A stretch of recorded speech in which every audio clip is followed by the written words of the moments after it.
The movement that is in the streets right now has to continue until hopefully, I guess it'll be Joe Biden will remove Trump. But just because Joe Biden gets in there, that doesn't mean that everything is fine and dandy. That means everything is neutral, semi-neutral. Because the push for change has to happen past November. No matter who it is. It doesn't matter if Trump gets reelected, and it doesn't matter if Joe Biden wins. Most of us are hoping Joe Biden wins just because Donald Trump is still an existential threat to democracy, the Constitution, and, he's definitely a problem. So Biden is nothing more than a neutralizer on the Trump problem, but the problem will still be there if Joe Biden gets in. The systemic problems we have concerning racism, the systemic problems concerning skewed economics, so many social justice, economic justice problems have to be addressed or we stay in the streets. That's how this works. We're not going anywhere, okay? So, liberals have it in their heads like, oh, we just got to get Joe Biden in there and everything's going to be fine. Wrong. You neutralize the Trump problem, the systemic problems are still going to be there with Joe Biden or anybody else.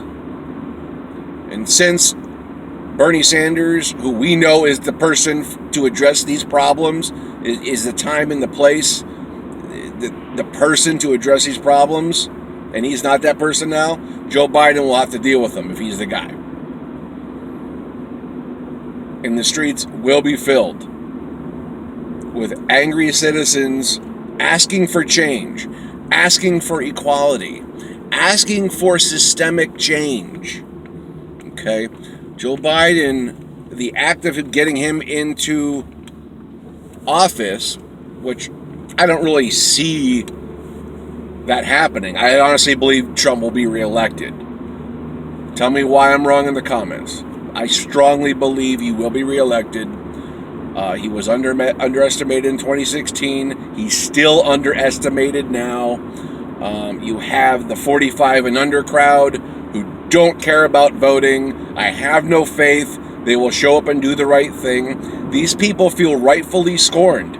They feel rightfully vindicated with not voting. In fact, whether they admit it or not, they're accelerationists. They're like, who cares? Let it fall through the floor. Who cares? Let Trump destroy everything. Who cares? You have turned your backs on me and my problems. I don't care about your government. I don't care about your problems. Like, people just feel, 45 and under just feel scorned. Okay? Zoomers and millennials specifically. Their problems are not being addressed. They're far worse off than the baby boomers ever were. And they're bitter. And they're not going to show up. So, whatever. If all the liberals who showed up, who didn't show up in 2016, because Hillary was such a slam dunk, if they show up, maybe they got a chance. Maybe Joe Biden gets 5 million plus in the popular vote, and he still loses the Electoral College, which is an actual mathematics scenario.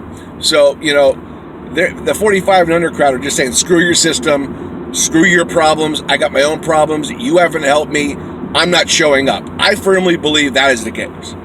I firmly believe they're not going to show up for Joe Biden, who openly said he has no empathy for millennials. And I, for one, don't blame them. I want Trump out. I want Trump removed. But, you got to put someone in there who's going to win. And the 45 and under crowd was just abandoned. Like, Joe Biden was raking in 6% with the 45 and under crowd. 6%? Oh my God, that's... Millennials are the largest voting bloc in America now, and he was garnering 6% of that vote. You do the math. Not a mathematician, but that isn't good. Okay? Anyways, I'm getting off track here. So, whether Joe gets in there, whether Trump stays, the streets will continue to be packed with people looking for economic, racial, social, and all types of systemic change that this country has been lacking for years on end. Doesn't matter. Joe's not going to change much at all. He's just going to be a neutralizer. That's it. Joe gets in there, we stay in the streets. Trump gets reelected, we stay in the streets.